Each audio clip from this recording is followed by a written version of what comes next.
हम लोग अपना हाथ दिखवाते हैं, ज्योतिषियों को अपनी कुंडली दिखाते हैं और उनसे कहते हैं कि भैया हमारी कुंडली देखो। तो एक ना एक ग्रह तो सबका खराब होता ही है। किसी का मंगल दोष चल रहा है, किसी के ऊपर शनि की 7.5 चली है, किसी के ऊपर कुछ है, किसी के ऊपर कुछ चलता रहता है। लेकिन हमारे आचार्य चरण कहते हैं कि अगर महाप्रभु जगन्नाथ जी का रूप देख लेता है कोई, तो श्री जगन्नाथ जी के सर्वांगीण श्रृंगार में सारे ग्रहों की पूर्ति हो जाती है। और ध्यान से सुनिएगा, इसी भाव को कह के फिर जगन्नाथ जी को प्रणाम कर लेंगे। भास्करो दक्षिण नेत्रम वाम नेत्र विधूपमं मंगलनासिका क्षेत्रम वधू बुध अधर एवच बृहस्पति तिलकम च स्वर्णरत्न मंडितम शुक्र चतुषर प्रोक्तः शनि सर्वाग विस्तार राहु किरीट रूपम च मकराकृतिरेवय केतुश्च भुजंगाकार कुंडली नागरूपक एव नव समाहार ग्रह साक्षात् जगन्नाथ एव नव समाहार ग्रह साक्षात् जगन्नाथ। अब यहां पर बताया गया है कि श्री ठाकुर जी का, जगन्नाथ जी का कौन सा अंग देखने से आपका जो ग्रह खराब चल रहा हो वो ठीक हो जाएगा। जैसे नवग्रह सूर्य ग्रह दक्षिण नेत्र, यानी कि जो वाम नेत्र है महाप्रभु जगन्नाथ जी का, मुखार बिंद के दक्षिण में जो नेत्र है ये साक्षात सूर्य ग्रह है। इनका दर्शन करने से सूर्य की कृपा होती है। यानी कि सूर्य की कृपा किस पर होती है? सूर्य की कृपा जिस पर होती है वो दसों दिशाओं में उसकी यश कीर्ति प्राप्ति ख्याति होने लग जाती है। और श्री ठाकुर जी के वाम नेत्र का दर्शन करने से चंद्र ग्रह पूर्ण होता है। दोनों नेत्रों के दर्शन करने से सूर्य चंद्र के जो भी ग्रह में कटौती चल रही होगी वो पूर्ण हो जाते हैं। महाप्रभु श्री जगन्नाथ जी के दोनों नेत्र। दूसरा, महाप्रभु श्री जगन्नाथ जी की नासिका का अगर कोई दर्शन करता है तो उसका मंगल दोष, अगर उसके जीवन में मंगल दोष चल रहा होगा, कई बार इसको मांगलिक भी कहते हैं, तो केवल नासिका देखने से मंगल दोष धीमे धीमे समाप्त होता चला जाएगा। और महाप्रभु जगन्नाथ जी का जो ये मुख कमल है, हंस रहे हैं, इस मुख का दर्शन करने से, हंसते हुए श्री जगन्नाथ जी का दर्शन करने से किसी का बुध ग्रह, गुरु ग्रह यदि उसका ठीक ना चल रहा हो तो उसका वो ग्रह ठीक होने लग जाता है। और महाप्रभु जगन्नाथ जी का तिलक दर्शन करने से, और तिलक के ऊपर यहां मणि विराजमान करते हैं, इन स्वरूप में तिलक विराजमान है, पर जब आप महाप्रभु जगन्नाथ जी का प्रत्यक्ष दर्शन करोगे यहां मणि पहनते हैं महाप्रभु जी। तिलक का दर्शन करने से बृहस्पति ग्रह अगर किसी का डगमगा रहा हो तो वो उचित हो जाता है। और महाप्रभु जगन्नाथ जी के मुखार बिंद पर जो ये 4 कोने हैं, 2 ऊपर और 2 नीचे, इनका दर्शन करने से शुक्र ग्रह यदि किसी का खराब चल रहा हो तो बढ़िया होने लग जाता है। कोई बिल्कुल टकटकी लगा करके चारों अंगों का दर्शन करे ऐसे, तो उसका शुक्र ग्रह ठीक होता है। और महाप्रभु जगन्नाथ जी के मुखमंडल पर जो कालीमा है, जो कृष्ण वर्ण है, काले काले महाप्रभु हैं, इस काली मां का यदि कोई टकटकी लगा के दर्शन करे तो उसके ऊपर यदि शनि की दशा चल रही होगी तो वो मंगल हो जाती है। शनि की दशा बुरी नहीं होती। शनि की 7.5 अगर किसी पर चल रही हो और वो व्यक्ति अगर अपने कर्म ना सुधारे तो शनि उसको फिर 7 साल के लिए बड़े दंड देते हैं। और यदि वो व्यक्ति अपने कर्म शुद्ध रखे, व्यवहार शुद्ध रखे, बुद्धि शुद्ध रखे, क्रिया शुद्ध रखे, 7.5 वर्षों में अगर शनि आ जाए तो उसको खाक से कुछ बना भी देते हैं। तो शनि अनुकूल हो उसके लिए महाप्रभु जगन्नाथ जी के मुखमंडल पर जो श्याम वर्ण है इसका दर्शन करना चाहिए।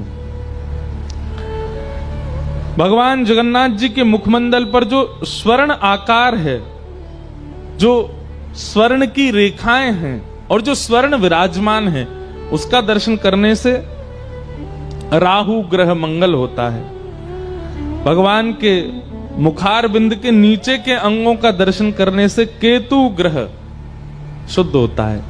इस प्रकार अगर कोई व्यक्ति की टकटकी लगा करके नेत्र, नासिका, चारों कोने, वर्ण, मुस्कान और सर्वांगीण अंग को अपने नेत्रों में बसा लेता है और बस उस छवि का नित्य चिंतन करता रहता है, उसके सारे ग्रह अनुकूल हो जाते हैं। ऐसे महाप्रभु श्री जगन्नाथ जी नित्य दर्शन करना चाहिए। आप अपने फोन के वॉलपेपर पर जगन्नाथ जी का फोटो लगा लो, रोज सुबह उठ करके महाप्रभु जगन्नाथ जी को ही निहारो। आहा। और जो आपका ग्रह थोड़ा डगमगा रहा हो उस अंग को तो घूर घूर के देखो। लेकिन हम एक बात कहें, ये स्वार्थी जीव करेगा कि वो एक ही अंग को देखे ताकि उसका वो ग्रह ठीक हो जाए। लेकिन कोई वैष्णव होगा वो तो सर्वांगीण अंग का दर्शन करेगा, सर्वांगीण भाव का दर्शन करेगा। सीधी बात है, कृष्ण ग्रह ग्रहित आत्मा नवेद जगदीश्वर। महाप्रभु जगन्नाथ जी का सर्वांगीण अंग यदि कोई नित्य देखता है तो उसके ऊपर ना तो शनि ग्रह होता है, ना गुरु ग्रह होता है, ना बृहस्पति ग्रह होता है, ना कोई और ग्रह होता है। उसके ऊपर केवल एक ही ग्रह होता है। कौन सा? कृष्ण ग्रह। और जिस पर कृष्ण ग्रह हो जाता है उसको फिर और कोई ग्रह सताता नहीं है। ये नवग्रह सबके जीवन में होते, पर जिसके जीवन में कृष्ण ग्रह आता है नवग्रह कुछ नहीं कर पाते। राणा भेजा विष का प्याला, पीकर मीरा नाची रे। हैं? विष पी के कोई नाचता है? लेकिन महाराज सारे ग्रह थर थर कांप रहे मीराबाई के अंदर। क्यों? क्योंकि कृष्ण ग्रह लगा हुआ है।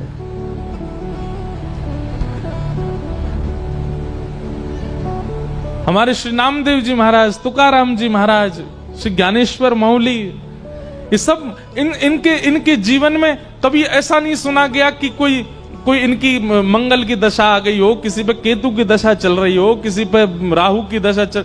इन सब के ऊपर कृष्ण दशा चलती है। कृष्ण ग्रह जहां चलता है वहां बाकी के सारी ग्रह चल नहीं पाते। एक बार हनुमान जी की कुंडली में आ गया शनि। हनुमान जी बैठे थे राम सेतु रामेश्वरम में, बैठ करके राम सेतु का दर्शन कर रहे थे, राम जी का चिंतन कर रहे थे। इतने में ही शनि महाराज आए। हनुमान जी ने कहा, अरे आइए आइए आइए भगवान, आप कैसे आए? बोले, भैया अब हम बोरिया बिस्तर सब लेकर के आए हैं, 7.5 साल आपके संग ही रहेंगे। 7.5 साल के लिए आती है शनि की दशा। हनुमान जी बोले, बहुत बढ़िया, बहुत दिन हो गए अकेले रहते रहते, बढ़िया एक कंपनी मिल जाएगी, आ जाओ। तो शनि महाराज बोले, आपके कौन से अंग में विराजू मैं? बोले, आपको जो बढ़िया लगता हो वहां बैठ जाओ। बोले, ऊपर आप हमारे इसलिए नहीं आ सकते क्योंकि हमारा सर्वांगीण अंग राम से अंकित है, राम के ऊपर हम बैठने नहीं देंगे, हमारे इष्ट हैं वो। तो शनि बोले, हम कहां बैठे? बोले, काम करो, आप हमारी पूंछ पे बैठ जाओ। ये पूंछ खाली बैठी है, बढ़िया है, लहराते रहोगे पूरे दिन, बैठ जाओ। शनि की दशा हनुमान जी की पूंछ पे बैठ गई। हनुमान जी महाराज बोले, मैं अपने नित्य क्रम कर सकता हूं जो मैं रोज करता हूं। बोले, हाँ हाँ आप करिए। हनुमान जी का तो नियम था, राम सेतु का दर्शन करके फिर पूरी पृथ्वी की परिक्रमा करते थे। हनुमान जी गए महाराज पृथ्वी परिक्रमा करने, कभी पहाड़ों पे कूद जाएं, कभी समुद्र के भीतर चले जाएं, कभी आकाश में उड़ जाएं, कभी पाताल में चले जाएं, कभी आकाश में तीनों लोकों के दर्शन करके आ जाएं, साकेत प्रणाम करें, कभी अयोध्या पहुंच जाएं, फिर एक संगी हिमालय पे पहुंच जाएं, वहां जाकर के फिर कभी किसी ऋषि को प्रणाम करने चले जाएं। हनुमान जी टिकते कहां, वो तो घूमते ही रहते हैं। यत्र यत्र रघुनाथ कीर्तनम तत्र तत्र कृतमस्तकांजलिम। जहां जहां कथा होती है, ये बात लिख लीजिएगा, पूरे विश्व में जहां भी कथा होती है, हनुमान जी एक क्षण के लिए सही आते हैं, सब जगह आते हैं। अब अपनी संध्या वंदन करके तीनों लोगों की परिक्रमा करके, पृथ्वी परिक्रमा करके, फिर हनुमान जी ने लिस्ट निकाली कहां कहां कथा चल रही, सारी कथाओं में गए एक एक सेकंड के लिए। इतनी उछल कूद और इतना ज्यादा एनवायरमेंट चेंज हुआ, व्यक्ति अगर एक मौसम से दूसरे मौसम में जाए तो जुकाम खांसी हो जाती, क्या क्या। ये तो कभी तो चले जाते हैं 40 डिग्री सेल्सियस में, कभी -40 में पहुंच जाते हैं, कभी आकाश में चले जाते हैं, कभी रसातल में पाताल में पहुंच जाते हैं। 7 घंटे बाद श्री हनुमान जी महाराज गंगा जी के तट पर आकर के जैसे ही बैठे, शनि महाराज लुढ़क करके गिर पड़े। बोले हाथ जोड़े तुम्हारे भैया, नहीं रहना हमको आपके साथ, आप अकेले ही रहो, नहीं रह पाएंगे। बोले 7 घंटे में आपने हमारी ये हालत कर दी, 7 साल में तो आप शनि पर ही शनि चढ़ा दोगे। तो हनुमान जी महाराज बोले भैया देखो, एक बात हमारी सुनो, जिनके सिर पर राम ग्रह लगा हो, जिनके सिर पर कृष्ण ग्रह लगाओ, भूल करके भी वहां मत चले जाना, नहीं तो शनि की 7.5 शनि पे उल्टी हो जाएगी। तब से श्री शनि महाराज कभी किसी कृष्ण भक्त पर, कभी किसी राम भक्त पर, शनि नहीं, कोई ग्रह नहीं आता। हमारी बात विश्वास मान लीजिएगा, एक भी अंगूठी नहीं दिखेगी हमारे हाथ में आपको, कुछ नहीं पहनते ना, ये कोई कम कर, कोई ऐसा नहीं कि हम अभिमान कर रहे हैं, पर हम एक बात कह रहे हैं, विश्वास इतना करो अपने ठाकुर जी पर कि जो है सब मंगल करेंगे, सब आनंद करेंगे। कभी देखा महादेव यहां मोती पहन के रहते हो, क्यों? क्रोध बहुत आता है? कई लोग यहां मोती पहनते हो, क्रोध आता है, कई यहां वो पुखराज पहनते हैं, कोई कुछ पहनते हैं। पहने, कोई अगर आपको गुरुजन आज्ञा करें तो निश्चित पहनिए, पर हमारी बात मान करके तो अपने ठाकुर पर भरोसा रखो, सब मंगल हो जाएगा। शनि महाराज जाते जाते हनुमान जी से बोले, इतने घाव हो गए शरीर में, आपने कहां कहां उछल कूद करी है, इसका कोई निवारण बता दो। तो हनुमान जी महाराज ने राम नाम पढ़ करके सरसों का तेल चढ़ा दिया शनि महाराज पे, तब से लेके आज तक सरसों का तेल ही चढ़ रहा है शनि जी पर। आपके यहाँ महाराष्ट्र में एक स्थान है, अहमदनगर के पास में गया था, शनि सिग्नापुर, बहुत पहले छोटा था तब दर्शन करने गया था। अद्भुत स्थान शनि महाराज का। तो सब देवों को प्रणाम कीजिए, सब ग्रहों को प्रणाम कीजिए, लेकिन अपने इष्ट पर विश्वास कीजिए, वो इष्ट सब मंगल करेंगे। महाप्रभु जगन्नाथ जी जिसके चित्त में विराजमान, जिसके नेत्रों में विराजमान, जिसकी बुद्धि पर विराजमान, उस पर कोई ग्रह अपना वश नहीं कर सकता।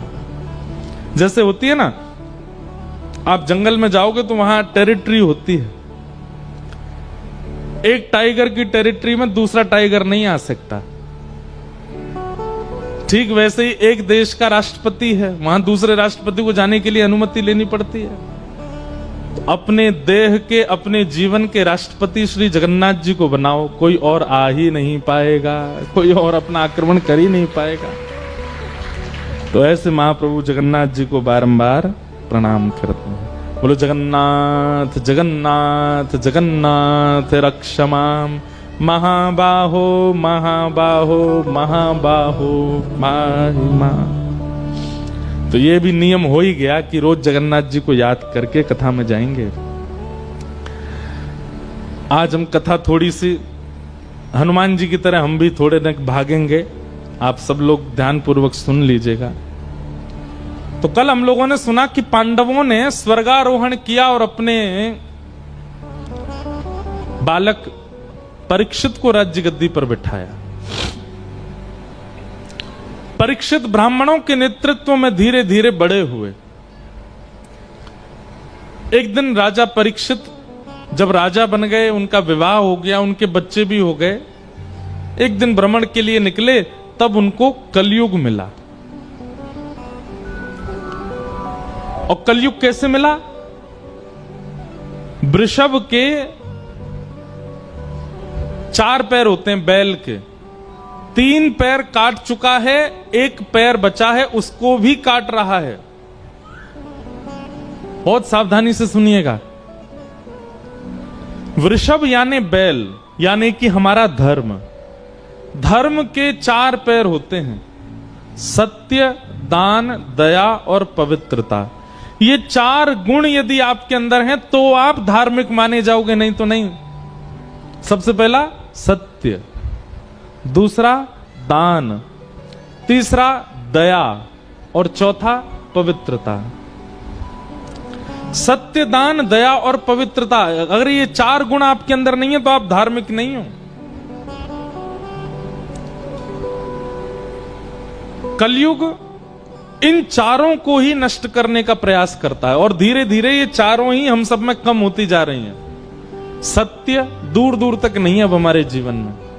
असत्य संभाषण करते हैं। आप लोग एक काम कीजिए, वो कई लोग काउंटर लगा के रखते हैं, हाथ में नाम जप करते हैं, वो काउंटर खरीद लीजिए और रखिए अपने हाथ में। और प्रतिदिन आप विचार किया कीजिए कि आज सुबह उठने से रात्रि सोने तक मैंने एक भी झूठ नहीं बोला, उसको दबाइए और सहज रहिएगा। या फिर जब भी आप झूठ बोलते हैं तब उसको दबाइए, ये ज्यादा अच्छा है, दबता तो भी रहेगा। और हर महीने की 30 तारीख को चेक किया कीजिए कितना संख्या पहुंची उसकी। नाम जब तो सब लोग गिन लेते हैं, उसमें हमने 2000 नाम जपे, 2.5 लाख नाम जपे, हमने 5 लाख नाम जपे। उसका हम विरोध नहीं कर रहे, करना ही चाहिए, नाम जप के लिए होनी चाहिए। काउंटर रखो, माला रखो, जो आपको अच्छा लगे रखो, पर एक बार मेरे कहे से उसको शून्य कीजिए और अब नाम जप मत गिनिए उसमें। आप असत्य कितना बोलते हैं, जब आप असत्य, एक बच्चे को भी आप जब झूठ बोलते हो ना कि अच्छा चल शाम को तुझे घुमाने ले जाऊंगा, झूठ बोल दिया कि शांत हो जाए, तब भी दबाओ। और हर महीने की 30 तारीख को देखा कीजिए, इतना महीने में नाम जप नहीं होता होगा जितना झूठ बोलते हैं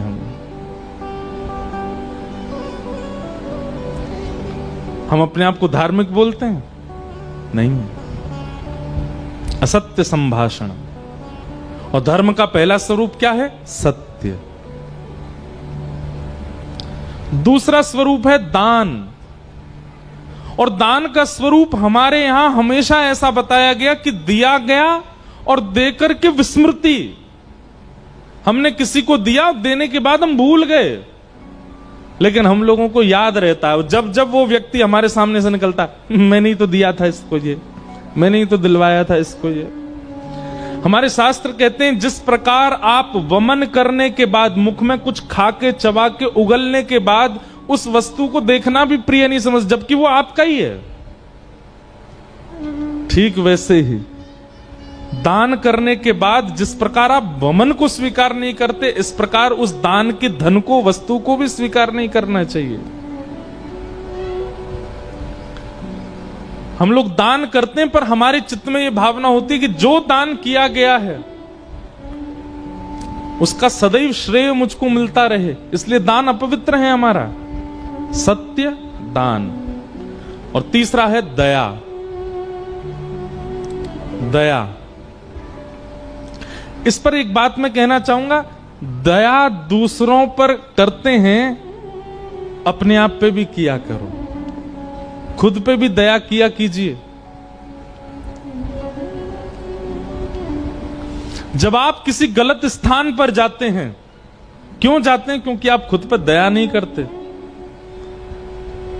जहां पर रात भर नाचना है, रात भर पीना है, रात भर उल्टे सीधे लोगों के बीच में रहना है, शरीर आपका अलाउ नहीं करता वहां जाने के लिए, मन आपका अलाउ नहीं करता। आप जबरदस्ती कहते हो, ए तू मेरा है, तुझ पर मेरा अधिकार है, मैं चाहूं तो तुझे रात भर जगा सकता हूं, चल। दया नहीं की गई है अपने देह पर। किसी का मांस पहली बार जब व्यक्ति देखता है ना सामने, तो उसका हृदय कांप जाता है। उसका देह मना करता है कि मैं इसको नहीं पा सकता, लेकिन हम देह पर दया ना करके मांस खिलाते हैं, मदिरा पिलाते हैं। ये तो खाने पीने की बात है। लोगों के साथ जब आप दुर्व्यवहार करते हो, किसी पर क्रोध करते हो, किसी के ऊपर ईर्ष्या करते हो, किसी के ऊपर मोह करते हो, उस समय भी आपका देह अलाउ नहीं करता, पर आप जबरदस्ती करवाते हो। तो दया कहीं ना कहीं खुद पे करनी चाहिए कि मैं अपने जीवन से, अपने शरीर से, अपने मन से मैं ऐसा व्यवहार ना करूं कि बाद में मुझे ग्लानि हो कि मैंने ऐसा क्यों की। आजकल दूसरों से ज्यादा अपने पर दया करना प्रारंभ कीजिए।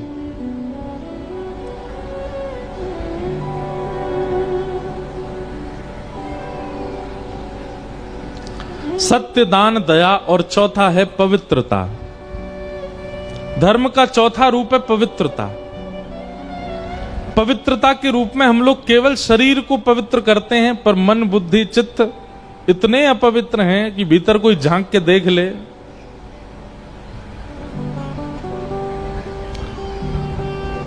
आजकल किसी की पवित्रता का दर्शन करना हो तो उसका फोन ले जाओ।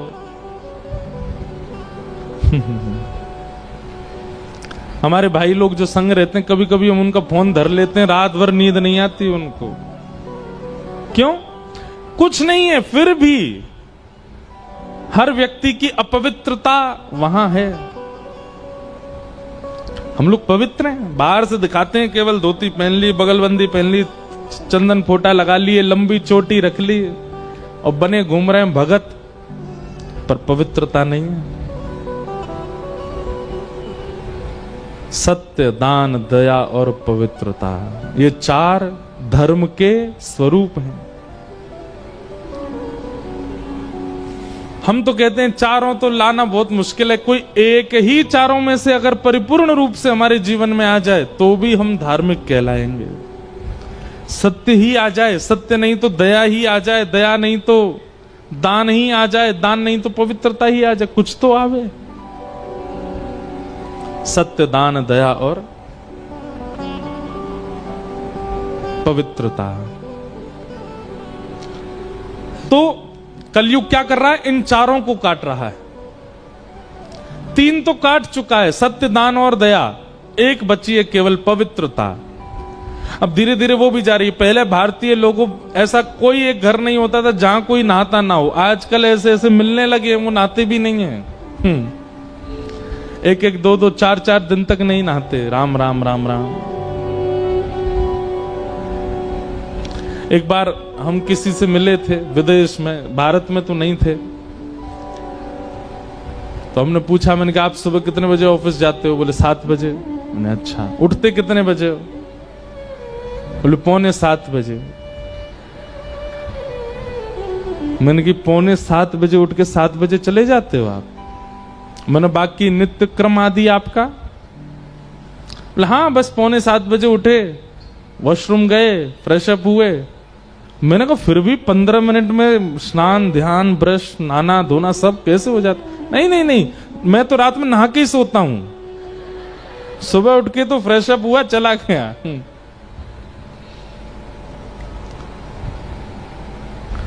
कम से कम पवित्रता के रूप में इतना बचा है कि कई लोग रोज नहाते हैं।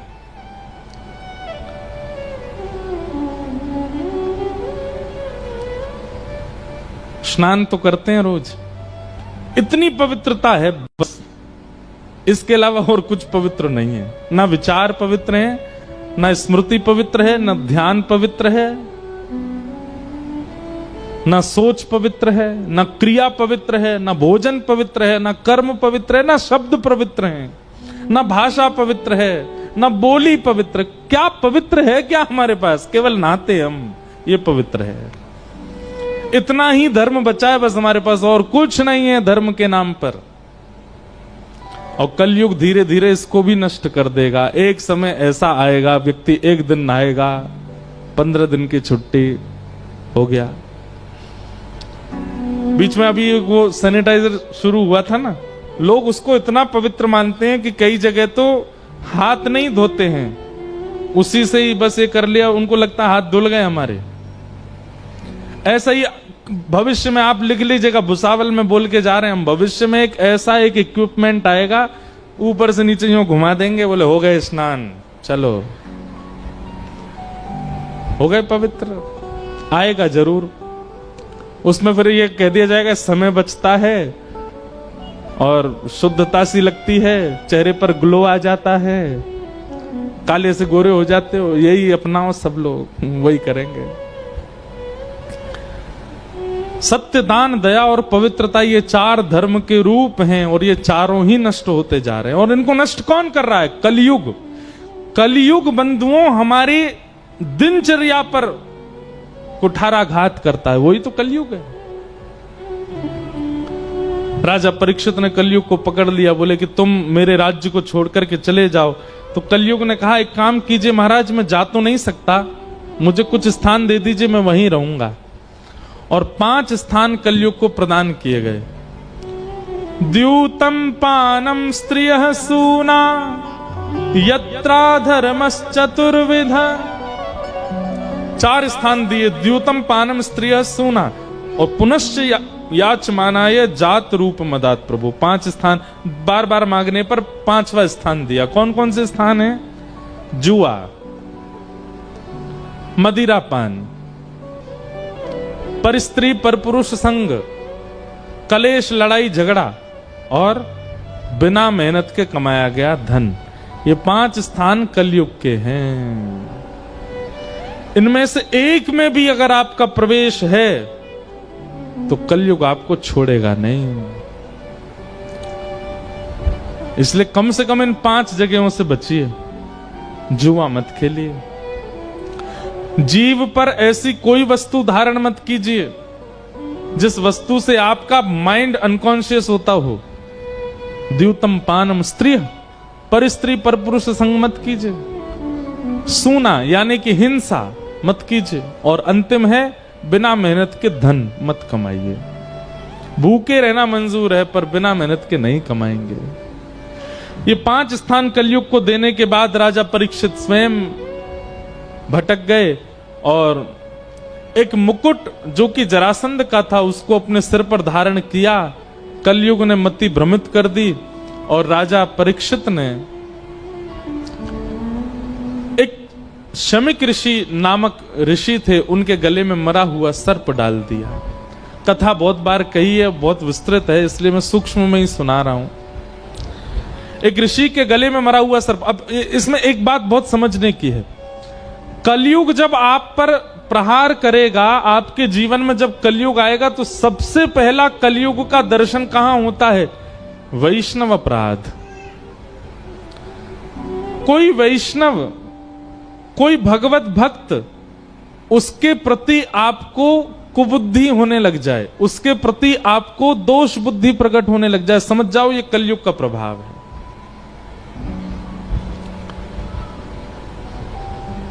कोई भजन करता है, साधन करता है, कथा सुनाता है, मंदिर जाता है, सेवा करता है, अर्चन करता है, और आप उसको जब देखते हैं तो आपके मन में आता है ये तो पाखंडी है, ये तो नौटंकी करता है, ये तो ऐसे है, ये तो वैसे। ये कलयुग का प्रभाव है, सबसे पहला प्रभाव।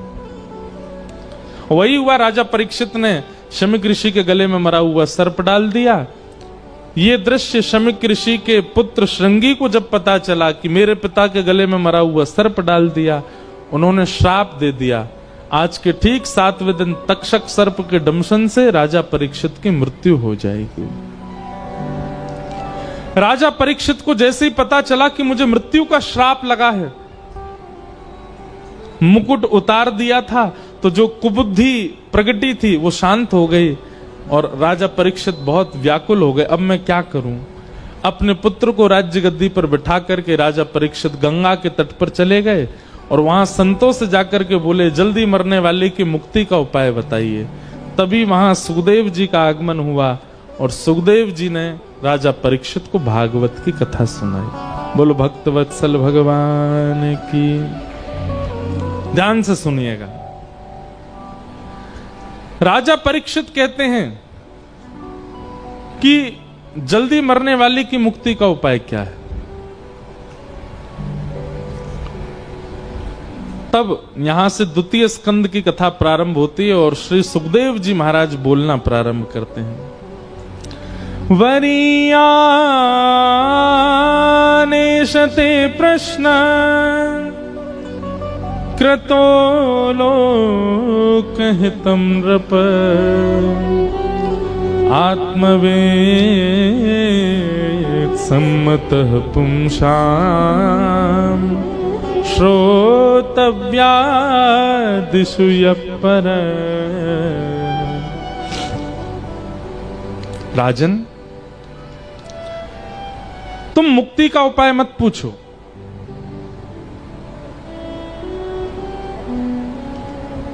क्यों? क्योंकि तुम तो परम भागवत हो और परम भागवत मुक्ति की कामना नहीं करते, वो तो भक्ति की कामना करते हैं। मुक्ति तो राक्षसों को भी मिलती है, मुक्ति तो रावण को भी मिलती है, मुक्ति तो कंस को भी मिलती है।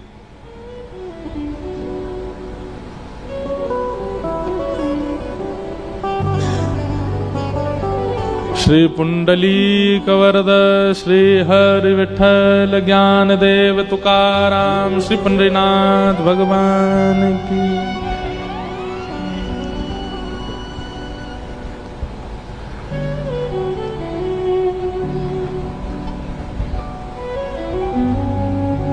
मुक्ति तो राक्षसों को भी प्राप्त होती है और मुक्ति का और भक्ति का एक ही अंतर मैं कथाओं में बताया करता हूं कि मुक्ति मतलब मृत्यु के बाद ठाकुर जी का साक्षात्कार, मुक्ति का मतलब मृत्यु के बाद भगवान का दर्शन और भक्ति का मतलब जीते जी भगवान का दर्शन। जनाबाई ने मुक्ति की कामना नहीं की, भक्ति की कामना की।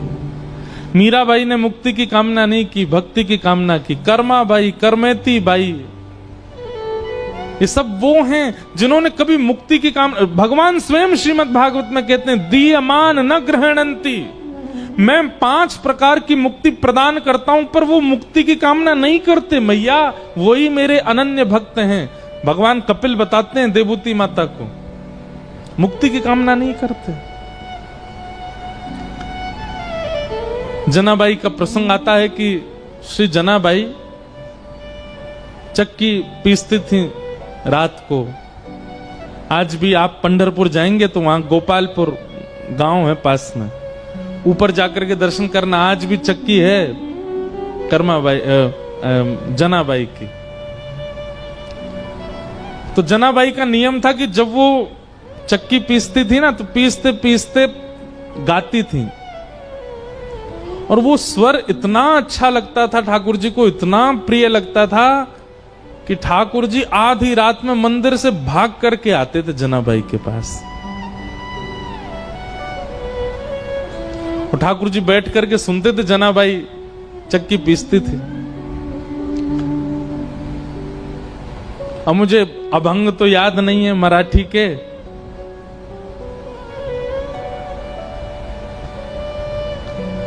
पर कोई जनाबाई का ऐसा भाव याद आएगा कभी तो होगा। अभी अगले 3 दिन में आया तो मैं सुनाऊंगा कुछ। जनाबाई गाती थी और ठाकुर जी सुनते थे बैठ करके। रोज आते थे ठाकुर जी और रोज जनाबाई गाती थी और वहीं बैठ करके श्री ठाकुर जी सुनते थे। एक दिन ठाकुर जी गए और जनाबाई ऐसे चक्की पीस रही थी तो ठाकुर जी बोले, ए जना ये चक्की मत पीस। तो जनाबाई बोली, क्यों? ये घर घर घर आवाज करती है तो तेरा स्वर जो है वो अच्छे से मुझे सुनाई नहीं देता, इसको नहीं पीसेगी शांति रहेगी, तेरा स्वर स्वच्छंद सुनाई देगा मुझको। आप विचार करो ठाकुर जी को कितना प्रिय लगता है।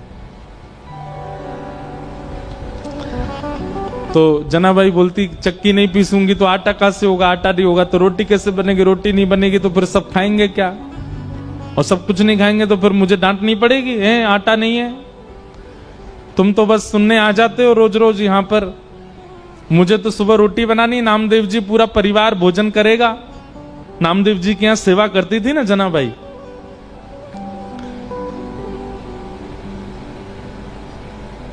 चक्की नहीं रोकती। पीसती रहती, गाती रहती। ठाकुर जी बोले नहीं नहीं चक्की रोको, मुझे तुम्हारा स्वर सुनना है। तो जनाबाई बोलती थोड़ा सा रह गया है, एक काम करो, अब मैं पीसूंगी तो धीरे धीरे चलेगा, तुम भी हाथ लगाओ थोड़ा सा। तो ठाकुर जी हाथ लगाते जनाबाई के साथ और साथ में बैठ करके दोनों पीसते, और पीसते पीसते जनाबाई गाती, ठाकुर जी को सुनाती।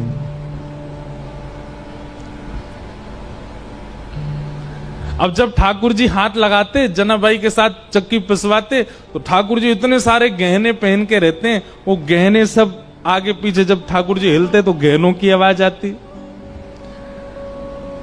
जनाबाई बोलती अब मेरी चक्की परेशान नहीं कर रही, तुम्हारे गहने परेशान कर रहे हैं। तो ठाकुर जी अपने सारे आभूषण उतार करके किनारे धर देते कि जनाबाई का स्वर मैं सुनता रहूं, इस स्वर के बीच में कोई और बाधा नहीं आवे। और ठाकुर जी अपने सारे आभूषण उतार करके किनारे में धरते और जनाबाई के साथ धीमे धीमे चक्की पिसाते और जनाबाई गाती। अब जनाबाई का तो पद याद नहीं, पर मीराबाई का एक पद याद है।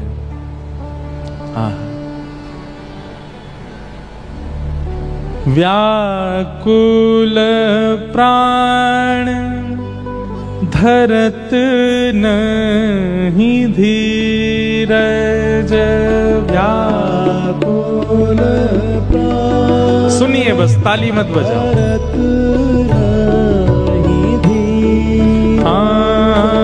व्याकुल प्राण धरत नहीं धीरज, व्याकुल प्राण धरत नहीं धीरज। ओ मिल तू मीत सवेरा, गोविंद मिल तू। मीराबाई कह रही है मेरे प्राण अब धीरज नहीं रखते हैं, मैं इन प्राणों को कब तक बचा करके रखूं, श्याम सुंदर अब तो मिल जाओ ना मुझे। पिया मोरा गोविंद कब मिले, पिया मोरा गोविंद कब मिले, पिया मोरा। देखो ये भी एक संयोग है, मीराबाई का पद है पर नेत्र बंद करके दिख जनाबाई रही। जनाबाई चक्की पीस रही हैं, ठाकुर जी हाथ लगवा रहे हैं, अपने सारे गहने उतार करके ठाकुर जी कोई आवाज ना हो, हाथ के अपने स्वर्ण के कड़ूला भी उतार दिए, पैर की पाजिब, क्योंकि ठाकुर जी हिलते हैं तो आवाज होती है। स्वच्छंद जनाबाई का स्वर मेरे कान में जाना चाहिए। और ठाकुर जी नेत्र बंद करके जनाबाई के स्वर सुनते हैं। जनाबाई कहती है कुछ भोजन किया आपने? ठाकुर जी कहते हैं हाँ किया। क्या पाया? विठल भगवान कहते हैं पूरन पोली पाई। अच्छा पूरन पोली पाई? बोले हाँ। और कल क्या खाया था आपने? ठाकुर जी बोले कल भी पूरन पोली। परसों क्या खाया था? और छोटी सी जनाबाई, उसको कुछ और तो आता नहीं बात करना, ठाकुर जी से ऐसी बात करती है सहज बात, आज नहाए थे, पानी गर्म था कि ठंडा था, ऐसे पूछती है। एक बात लिख लीजिएगा भैया, ठाकुर जी चतुरों को नहीं मिलते, सरल को मिलते हैं, सहज को मिलते, जो ज्यादा जानता ही नहीं दुनियादारी उसको मिलते हैं ठाकुर जी। जनाबाई कहती परसों भी पूरन पोली खाई थी? बोले हाँ। और उससे पहले? बोले उससे जब से मंदिर में बैठा हूं तब से पूरन पोली खाता हूं रोज। जनाबाई के नेत्र आंसू आ गए। बोले मुझे कोई रोज पूरन पोली खिलाए, मेरा तो मन नहीं करेगा।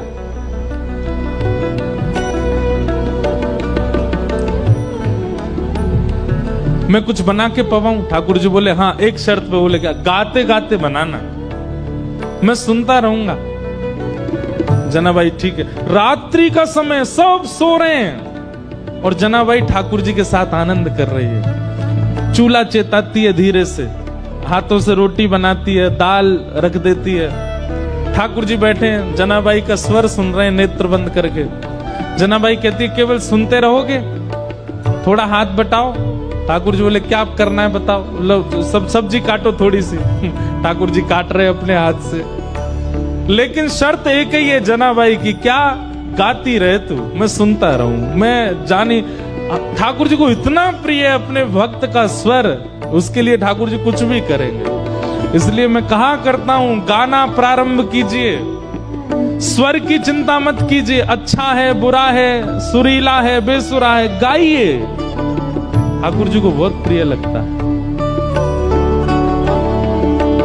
कब हो मिले पिया मोरा गोविंद, कब हो मिले पिया मोरा गोविंद, कब हो मिले पिया मोरा गोविंद, कब हो मिले पिया मोरा। प्रसाद शुद्ध कर देती है जनाबाई।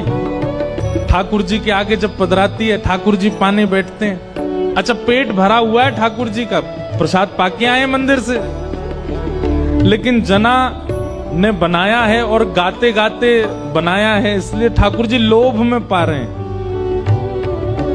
और बीच बीच में जनाबाई के कुछ मन में आ जाता है, ऐसे नहीं ऐसे पाओ, अपने हाथ से तोड़ के खुद खिलाती है और ठाकुर जी पाते हैं उसके हाथ से। ये मुक्ति में प्राप्त नहीं हो सकती स्थिति, ये तो भक्ति में ही प्राप्त होगी। मुक्ति में तो क्या होगा, वैकुंठ में एक जगह मिल जाएगी, बैठे रहो वहां पे। पर भक्ति में तो जीते जी अभी इसी अवस्था में, इसी स्थिति में, इसी काल में, इसी जन्म में ठाकुर जी प्रत्यक्ष सामने आ जाएंगे और वो सब अनुभव प्रदान करेंगे जो सब भक्तों को प्राप्त होता है। और बहुत अच्छा चरित्र है जनाबाई का। इसके बाद की लीला थोड़ी सी हृदय को थोड़ी पीड़ा तो देती है, पर है लीला। फिर ऐसा हुआ कि सुबह का समय हो गया, ठाकुर जी बैठे रहे पूरी रात। इतने में ही मंगल बाजे बजने लगे, घंटे घड़ियाल बजने लगे। पंडरीनाथ भगवान की मंगला आरती, उसको काकड़ा आरती बोलते हैं, काकड़ा आरती का समय हुआ। ठाकुर जी बोले ए जना, मैं तो भूल ही गया। बोले क्या हो गया? बोले मंदिर में आरती होने वाली है। तो जनाबाई बोली जल्दी जाओ, मंदिर जाओ। और जनाबाई थोड़ी भावुक हो गई। ठाकुर जी बोले तू क्यों भावुक होती? बोले पूरे दिन कल सोए नहीं, रात भर मैंने सोने दिया नहीं, अब फिर से दिन में जाके उठ जाओगे, ठंडे ठंडे पानी से सब तुमको नहलाएंगे, तुमको दूध से नहलाएंगे, बिल्कुल आराम नहीं करने दिया मैंने। ठाकुर जी बोले तू भी तो नहीं करेगी तो मैं भी नहीं करूंगा। इतना सुख ठाकुर जी जनाबाई को। तो जना तुरंत ठाकुर जी जाने लगे तो जनाबाई से बोले ए सुन, तू अपनी सॉल दे दे। क्यों? ऐसे जाऊंगा तो सब पहचान जाएंगे मुझको, वहां पुजारी पंडा सब भारी खड़े होंगे, थोड़ा ढक के जाऊंगा खुद को तो किसी को पता नहीं चलेगा। और जनाबाई की सॉल लपेट करके श्री पंडरीनाथ भगवान पहुंचे मंदिर। बाहर पंडा पुजारी खड़े थे, चुपचाप ठाकुर जी मुंह ढकढका के भीतर घुस गए। पंडाओं ने सोचा कोई होंगे, भीतर के सेवक होंगे। और भीतर जाकर के ठाकुर जी जैसे ही अपनी वेदी के ऊपर खड़े हुए ही थे, इतने में ही कपाट खुल गए, सॉल उतार ही नहीं पाए ठाकुर जी। और ऐसे जैसे खड़े भये कपाट खुले, सब लोग जय जयकार करने लगे, पंडरीनाथ भगवान की जय, रुक्मणीनाथ भगवान की जय। वहीं दर्शनार्थियों में नामदेव जी खड़े थे। नामदेव जी ने जैसे ही ठाकुर जी को, नामदेव जी का नियम था रात्रि शयन के दर्शन करके जाते थे, फिर सुबह मंगला में आते थे। रात्रि शयन में ठाकुर जी इस सॉल में तो नहीं थे। और नामदेव जी के घर में ही सेवा करती है जनाबाई। और जनाबाई की सामग्री नामदेव जी को पता है वो क्या पहनती है। नामदेव जी तुरंत बोले, ये सॉल तो मैंने कहीं देखी है जो पंडरीनाथ पहने, रात में तो नहीं थी, ये सुबह कहां से आ गई? नामदेव जी बोले, कहां देखी कहां देखी कहां देखी? सोचते सोचते सोचते उनको याद आया, अरे ये तो हमारे घर में सेविका जना पहन के घूमती है, ये तो वही सॉल है। उसकी कढ़ाई आदि बिल्कुल वैसी थी। तो कई बार आश्चर्यचकित वस्तु दिखती है तो आप अचानक से बोल पड़ते हो, और नामदेव जी बोल पड़े, ये तो जना की सॉल है। अब नामदेव जी जितनी देर सोच रहे थे उतनी देर वैसे ही मंदिर में बड़ी भगदड़ हो गई थी। क्यों? क्योंकि जैसे ही कपाट खोले और ठाकुर जी का जब दर्शन किया तो ठाकुर जी के जितने आभूषण थे वो थे ही नहीं। क्यों? ठाकुर जी तो रात में वहीं चक्की पर छोड़े आए थे जनाबाई के पास में, और यहां सब मंदिर में भागदौड़ होने लगी। बोले, अरे ठाकुर जी के आभूषण कहां है, आभूषण कहां? और इसी समय नामदेव जी सोच रहे थे सॉल किसकी है, और अचानक से उनके मुख से निकला, ये सॉल तो जना की है। सारे पुजारियों ने रुक के कहा, क्या कहा? ये सॉल जनाबाई की है? बोला, हाँ। इसका मतलब आपके यहां जो जनाबाई है वही आकर के और यहां पे जो है सब चोरी करके चली गई, ठाकुर जी के सब आभूषण ले गई। किसी ने भी सदविचार नहीं किया, सबने दुर्विचार किया कि जनाबाई सब ठाकुर जी के आभूषण चुरा के चले गए। यहां जनाबाई रात भर का जो उसका अनुभव था उसको आनंद ले रही थी, स्नान ध्यान करके आज बड़ी प्रसन्न है, तिलक लगाती है, सुंदर साड़ी पहनती है और बढ़िया सुंदर अपना गजरा बांधती है। ठाकुर जी ने रात में जो सुख दिया उसको भूल नहीं पा रही है। और इतने में ही सब पुजारी आ गए और पुजारियों ने आकर के कहा, ए जना, तू ठाकुर जी के आभूषण चुरा के लाई? जनाबाई को अचानक याद आया। बोले, अरे रात में चक्की पीसते समय आवाज हो रही थी तो उन्होंने उतार के चक्की के पास ही रख दिए थे। अब जनाबाई इतने लोगों को कैसे समझाए? प्रेम का यह स्वरूप है कि वो संख्यकों को नहीं समझाया जा सकता। अब जनाबाई बोलती कि वो आए थे, पिसवा रहे थे, कौन सुनने को तैयार होता उस समय? पुजारियों ने कहा, ऐसे नहीं बताएगी, ढूंढो। अंदर जाकर के सब देखा तो चक्की के पास ही ठाकुर जी के आभूषण मिल गए। ठाकुर जी की लीला कैसी विचित्र है, कभी कभी तो गुस्सा आ जाता है ठाकुर जी पे, ऐसा क्यों करते हैं ठाकुर जी? खुद ही छोड़ के गए सारे आभूषण। सब पुजारियों ने जनाबाई को घेर लिया, बोले कि इसने हमारे ठाकुर जी के आभूषण चुराए हैं, इसको दंड मिलना चाहिए। जनाबाई नीची नजर करके नेत्रों से अश्रु गिर रहे हैं पर मन से बड़ी प्रसन्न है। वाह पांडुरंगा, बड़े नटखट हो, रात में लीला करते हो, सुख देते हो, प्रेम करते हो, और फिर सुबह ऐसे सबके बीच में आरोप लगवा रहे हो। लेकिन भक्त का स्वभाव होता है, तेरे फूलों से भी प्यार, तेरे कांटों से भी प्यार, तू जो भी देना चाहे दे दे मेरे करता, सब स्वीकार। और पंढरपुर में एक घनघोर बादल ने आकर के आक्रमण किया। सब लोगों ने निश्चित किया कि जनाबाई को सूली पर चढ़ा दो, इसने ठाकुर जी के आभूषण चुराए। लोगों को पता चले कि पंडरीनाथ भगवान की किसी भी वस्तु का हरण करने से क्या होता है। थोड़ा सा रोष किया जनाबाई ने। पंडरीनाथ के सामने जनाबाई कहती हैं, बोले कि नाथ, मुझे सूली पर चढ़ने में दिक्कत नहीं, पर कल को आपके भगत बहुत डरेंगे। जैसे रात में मेरे घर आ गए थे, मैंने तो द्वार खोल के भीतर बुला लिया था, कल को किसी और के घर जाओगे तो कोई द्वार खोलेगा नहीं। आपका क्या पता, कहीं कड़ूला छोड़ के चले जाओ, कहीं मुकुट छोड़ के चले जाओ, सुबह आरोप लगे तो। लेकिन जनाबाई क्रोध तो कर रही है लेकिन प्रेम में कर रही है, ठीक है, पर मुझे स्वीकार है। किसी ने प्रश्न किया, नामदेव जी ने क्यों नहीं रोका? क्योंकि नामदेव जी जान गए थे कि ठाकुर जी अब जना को संसार में नहीं देखना चाहते, उसको अपने नित्य निकुंज में बुलाना चाहते हैं, वो सदा उनके पास रहे, ठाकुर जी की वो इच्छा है। सब लोगों ने सूली बना दी और जनाबाई को उस पर चढ़ा दिया। लेकिन जैसे ही जनाबाई सूली के ऊपर गई, विट्ठल को स्मरण करके नेत्र सजल हो गए। ये हो नहीं सकता है, ये ठाकुर जी होने नहीं देंगे। और इतने में ही लाखों लोगों के सामने देखते ही देखते जो सूली बनाई थी वो पिघल गई, पिघल करके अंतर ध्यान हो गई। कोई सूली नहीं थी, जनाबाई स्वच्छंद खड़ी थी। ठाकुर जी ने उसको पिघला दिया, एक मोम की तरह पूरी सूली पिघल गई। लेकिन जनाबाई अब वापस संसार में आने वाली नहीं थी और खड़े खड़े जनाबाई ने वहीं अपने देह का त्याग कर दिया और श्री ठाकुर जी की नित्य लीला में प्रवेश कर गए। आज भी जनाबाई का गोपालपुर गांव है पंढरपुर के पास, वहां सब व्यवस्थित है। जनाबाई के हाथ के थपे हुए कंडे जिनमें से विट्ठल विट्ठल स्वर आता था वो भी रखे हैं। और ठाकुर जी ने श्री नित्य लीला में प्रवेश करा दिया जनाबाई को। ठाकुर जी की लीला को कभी कोई नहीं समझ सकता, वो कब कहां क्या किस रूप में करना चाह रहे हैं। नामदेव जी के नेत्र सजल हो गए और पता चला कि श्री जना जो है ये तो ठाकुर जी की लीला में जा चुकी है।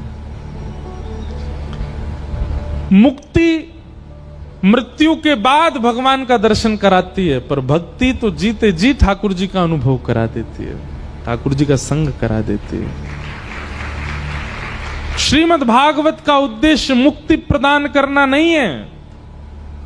आप अन्य साधन, अन्य ग्रंथ, अन्य स्थानों पर जाकर के मुक्ति की कामना से कुछ भी करिए, भागवत जी तो केवल भक्ति प्रदान करती है, भक्ति प्रदान करने वाला ग्रंथ। श्री सुखदेव जी महाराज परीक्षित को भक्ति प्रदान करने की भावना से कथा सुनाने लगे और पहले सृष्टि का प्रसंग सुनाया, विदुर मैत्रेय संवाद सुनाया, कपिल देवहूति संवाद सुनाया,